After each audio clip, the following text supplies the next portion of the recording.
Luminar Neo, grâce à l'intelligence artificielle, permet de remplacer le ciel d'une photo en 2 clics. Comment ça marche et qu'est-ce que ça donne vraiment? On regarde ça ensemble tout de suite dans le guide de la photo ratée. Allez, c'est parti.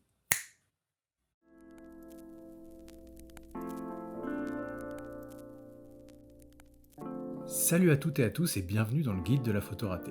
Dans cette vidéo, on va tester ensemble la fonctionnalité de remplacement de ciel de Luminar Neo qui permet de changer en quelques clics le ciel d'une photo qu'on trouverait par exemple trop terne, trop plat, trop grisâtre, par un beau ciel bleu par exemple, ou un ciel plus coloré avec plus de détails et de textures.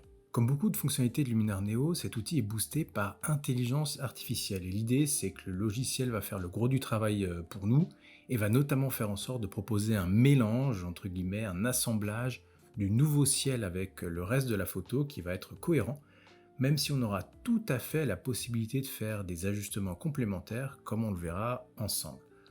On va commencer en prenant l'exemple de cette photo, sachant que je vais prendre plein d'exemples différents pour bien montrer les différents réglages et leur impact. Le ciel ici, je le trouve un peu tristounet, un peu plat, sans vraiment de profondeur et même un peu cramé en fait, trop exposé. Alors, moi je considère pas qu'une photo avec un ciel, même gris uniforme, c'est une photo forcément ratée. Mais dans certains cas, c'est vrai qu'on peut ressentir de la frustration en se disant: «Merde, le ciel était parfait il y a 2 heures, j'ai manqué le bon moment pour faire ma photo, maintenant ma photo est moins bonne», ou avoir complètement raté sa prise de vue et avoir grillé le ciel sans pouvoir, le rattraper. Du coup, cette fonctionnalité de Luminar Neo va se révéler super efficace pour nous permettre de purement et simplement remplacer le ciel par un autre ciel de notre choix. Un ciel bleu, nuageux, étoilé, couché de soleil, tout est possible. Pour accéder à cette fonctionnalité, dans le panneau des retouches, je vais cliquer sur Sky AI, ciel AI en français. Alors, je précise, je suis resté volontairement avec les menus en anglais, désolé, mais certaines traductions me font littéralement saigner des yeux, donc je trouve ça plus clair de rester en anglais et j'espère que vous m'en voudrez pas trop. Donc pour remplacer le ciel, je vais tout simplement cliquer sur ce menu de sélection du ciel et là, on va pouvoir choisir notre ciel de remplacement. Par défaut, Luminar Neo va me proposer 35 photos de ciel différents. Ces photos vont être classées dans plusieurs catégories, qu'on voit ici via la liste déroulante en haut du menu. Par exemple, les ciels bleus, les ciels bleu clair, ou encore les couchers de soleil, par exemple. À noter ici tout en bas la catégorie Custom.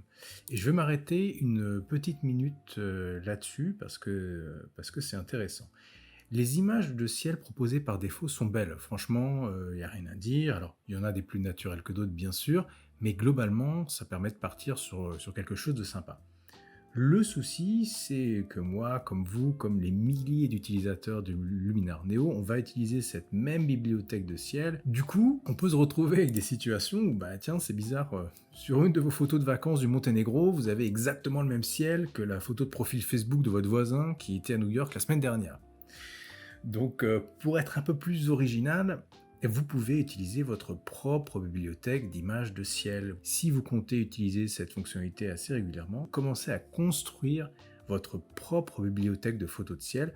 À chacune de vos sorties photos, par exemple, si vous trouvez le ciel intéressant, boum, une photo pour votre bibliothèque pour une potentielle utilisation future. Et en cliquant sur Custom, ici, vous allez tout simplement pouvoir ajouter des photos à votre bibliothèque de ciel. En cliquant ici sur plus, vous allez pouvoir ajouter des photos que vous avez prises qui vont s'ajouter du coup à votre bibliothèque disponible de ciel. Et une fois ajoutées, quand vous allez sélectionner la catégorie Custom, vous allez pouvoir les retrouver et les utiliser. Pour choisir le nouveau ciel, je vais tout simplement cliquer sur la vignette correspondante à l'image du ciel que j'ai choisi. Pour mon exemple, je vais aller choisir un ciel bleu clair, tiens, euh, pas très nuageux. Tiens, bah, par exemple, j'aime bien celui-ci, le premier, pour cette photo. Donc je vais tout simplement aller cliquer sur la vignette du ciel, et en un clic, on voit le résultat, et sans aucun ajustement complémentaire, il faut reconnaître que Luminar fait un excellent boulot. Et j'ai noté ça d'ailleurs sur les autres fonctionnalités d'intelligence artificielle. Si vous n'avez pas vu ma vidéo sur le masquage par intelligence artificielle de Luminar, je vous conseille d'aller y jeter un petit coup d'œil, sincèrement, c'est assez bluffant de facilité et de précision. Mais revenons à notre ciel, donc une fois remplacé, on va pouvoir faire des ajustements complémentaires si besoin. Premier groupe d'ajustements, l'orientation du ciel. Alors, à ce niveau, on a 3 curseurs d'ajustement possibles. La position de l'horizon, la position verticale et la position horizontale du ciel. La position de l'horizon, ça va nous permettre de positionner correctement la ligne d'horizon, qui est la ligne qui délimite le ciel de la Terre. Ça va nous permettre de nous assurer qu'on a bien une transition entre ces deux zones, dans le but d'avoir un rendu le plus naturel possible. En jouant sur ce réglage, donc sur ce premier curseur, on va voir cette ligne bouger et apercevoir cette zone tampon plus ou moins visible.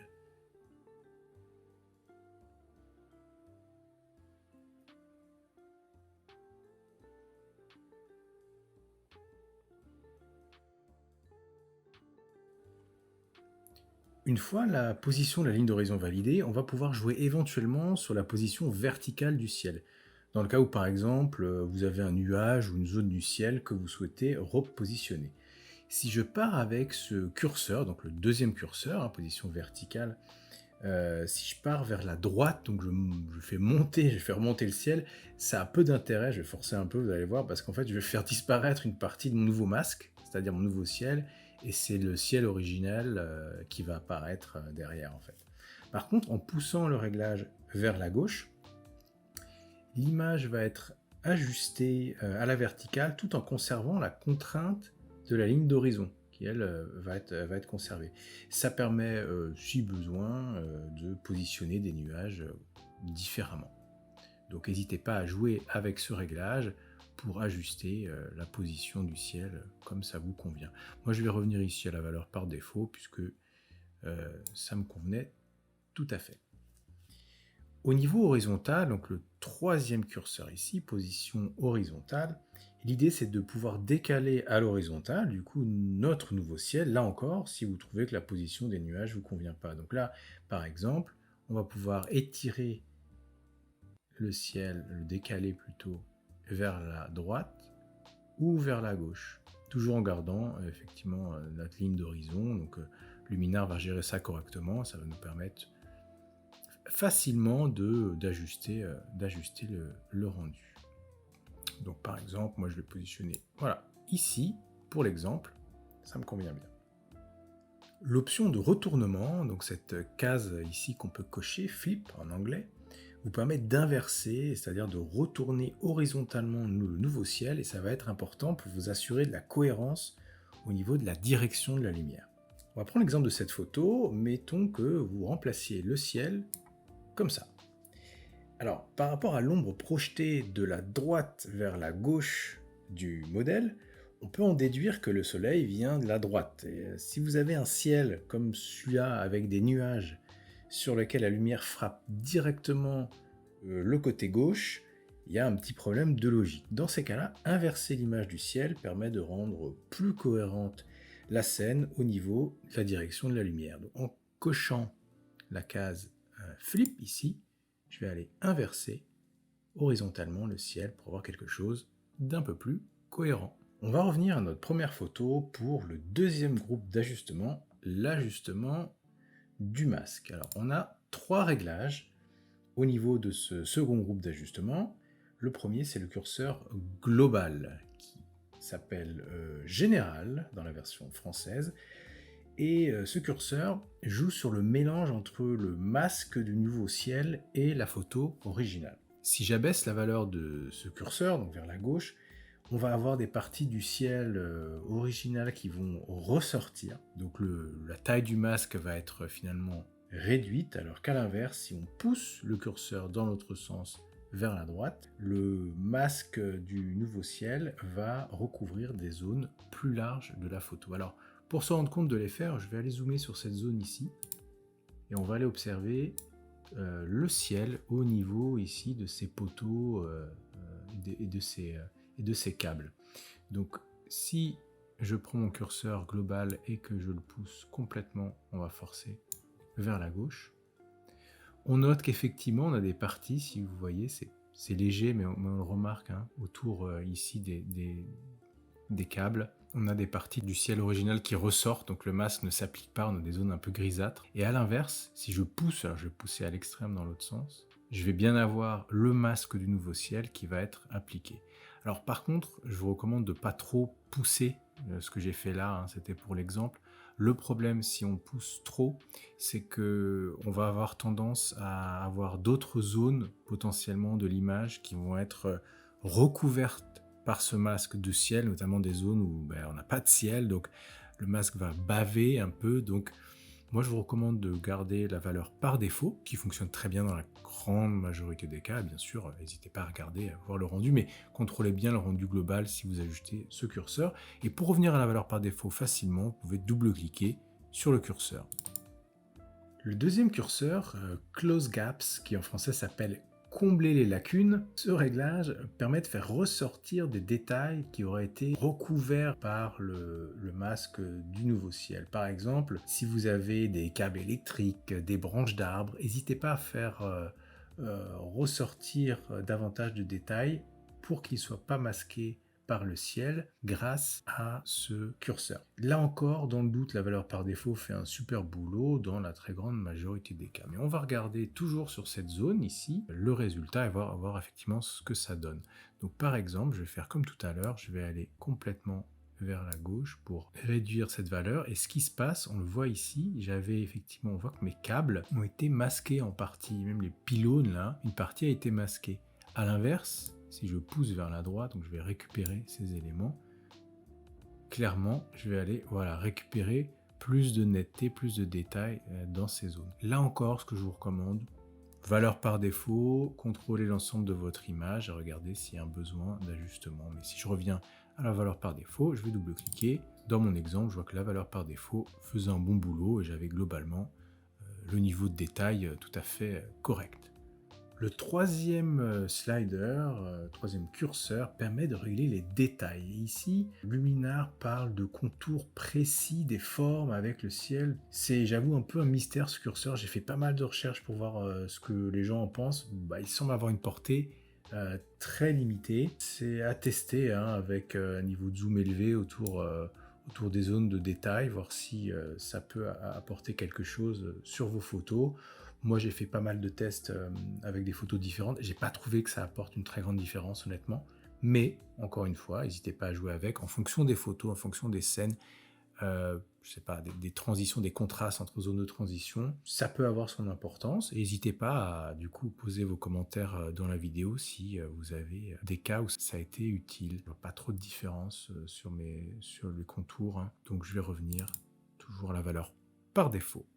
Le troisième groupe de curseurs permet d'ajuster l'exposition de la scène par rapport au nouveau ciel. Alors, il faut savoir que Luminar gère déjà par défaut l'exposition du ciel que vous avez ajouté par rapport à l'exposition de l'image.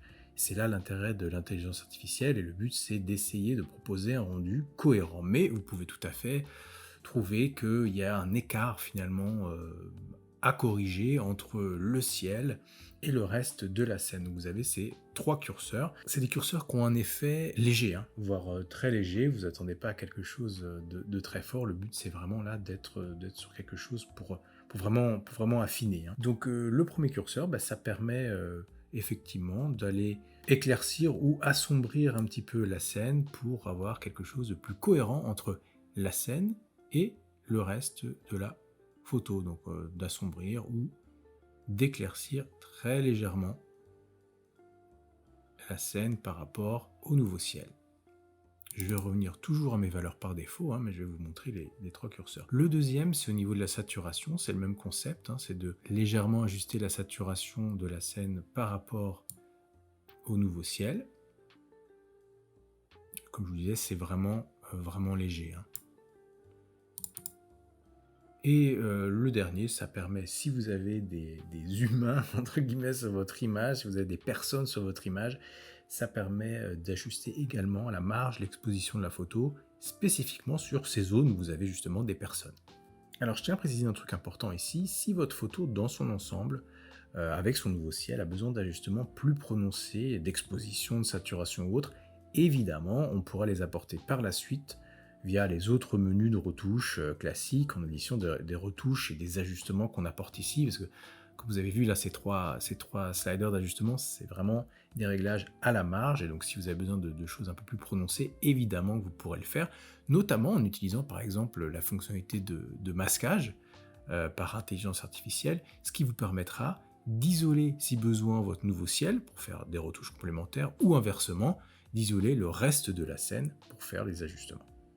Le quatrième groupe de curseurs, reflets, aura de l'intérêt uniquement si vous avez des étendues d'eau sur votre photo, la mer, un lac, l'océan ou une baignoire, hein, peu importe. Pour cet exemple, je vais prendre une photo de lac et remplacer le ciel.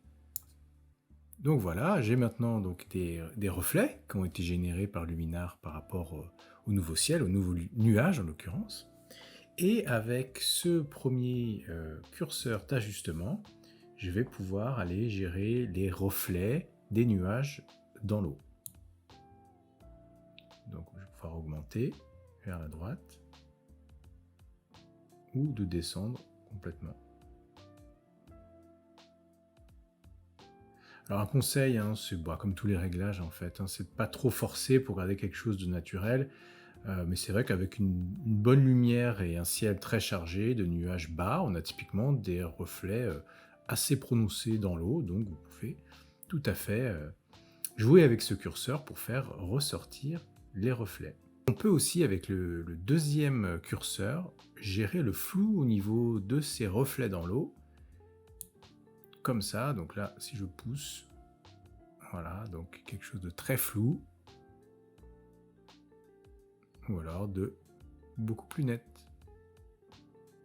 Le dernier groupe de réglages, c'est les ajustements du ciel. Le premier curseur, defocus, ça permet de gérer la profondeur de champ au niveau du ciel.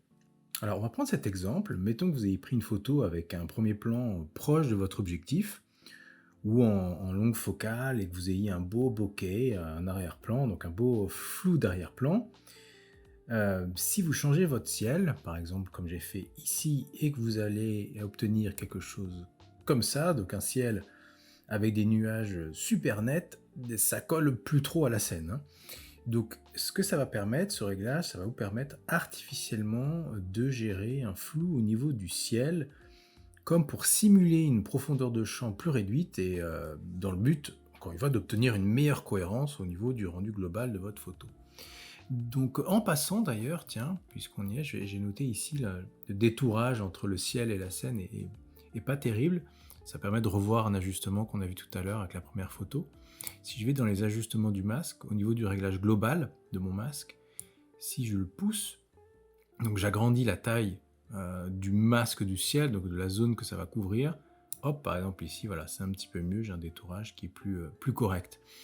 Donc si je vais au réglage qui m'intéresse, au niveau des ajustements du ciel, donc du defocus, du ciel, donc l'idée ça va être de rendre le ciel plus flou. Et si j'augmente la valeur, voilà, je peux obtenir, alors je vais aller, voilà, si je pousse, hein, pour vous montrer, ou à l'inverse, de rester quelque chose de très focus. Donc ça vous permet d'ajuster pour avoir un rendu le plus, que vous estimez, le plus proche correct de la réalité. Là, je vois que mon arrière-plan est quand même très flou, donc je vais pousser encore plus. Voilà, par exemple, d'avoir quelque chose comme ça. Le curseur du grain, comme son nom l'indique, ça permet de générer du grain au niveau du ciel. Ici aussi, le but, c'est de faire un mélange le plus correct et le plus naturel possible entre la scène photographiée et le nouveau ciel. Si votre photo, comme l'exemple ici, est très grainée, faut que le nouveau ciel le soit aussi, sinon la retouche va sauter aux yeux et être carrément grotesque. Donc si je prends cet exemple-là, voilà la photo originale vraiment avec beaucoup de grains, et en remplaçant le ciel, j'obtiens quelque chose comme ça. Donc là, on a un écart de grains super important entre le nouveau ciel et le reste, et clairement, c'est quelque chose qui est pas du tout naturel, et là, ça se voit tout de suite. Donc avec ce curseur, je vais pouvoir ajouter du grain au ciel pour obtenir un rendu plus cohérent entre le ciel et le reste de la photo. Par exemple, si j'essaye comme ça, voilà, j'ai quelque chose de plus cohérent, voilà le rendu final, de plus cohérent, où on a effectivement du grain sur l'ensemble de la photo. Le curseur de réglage suivant, c'est la brume atmosphérique. Alors, si votre scène baigne dans la brume à un degré divers, vous pouvez ajuster le ciel en conséquence avec ce slider.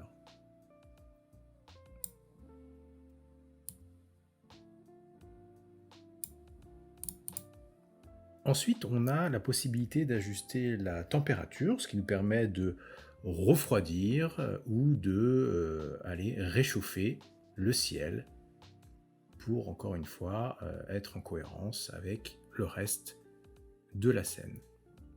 Donc là, moi, je vais aller très légèrement réchauffer, par exemple. Et le dernier curseur d'ajustement, c'est un curseur qui permet d'ajuster la luminosité au niveau du ciel, donc d'abaisser la luminosité ou de l'augmenter. Je vais par exemple ici l'augmenter très légèrement, voilà. Donc voilà le rendu final de ma photo pour cet exemple. Si je regarde un petit coup de avant-après, donc j'avais mon exemple initial avec le ciel un peu cramé, un peu blanc, on va dire laiteux, et la photo retouchée. Voilà ce que je pouvais vous dire sur cette fonctionnalité de remplacement du ciel de Luminaire Neo.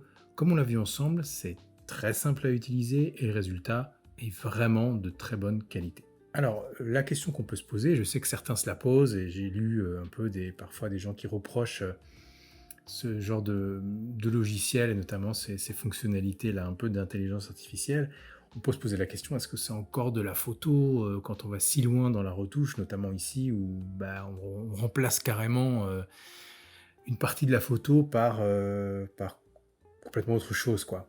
Donc est-ce qu'on n'est pas plus dans le photomontage que dans la photo? Alors perso, moi c'est vrai que c'est pas une fonctionnalité que j'utiliserais dans mes retouches tous les jours, mais je dois avouer que j'ai pris beaucoup de plaisir à faire cette vidéo, à découvrir cette fonctionnalité, à la tester. Je pense que c'est intéressant et je pense que certains y trouveront leur compte. Donc n'hésitez pas à partager, à me dire ce que vous en pensez dans les commentaires. Et nous, on se retrouve très vite pour une nouvelle vidéo dans le guide de la photo ratée. Et n'oubliez pas le plus important, il n'y a pas qu'une seule façon de réussir une photo, mais 1000 de la rater.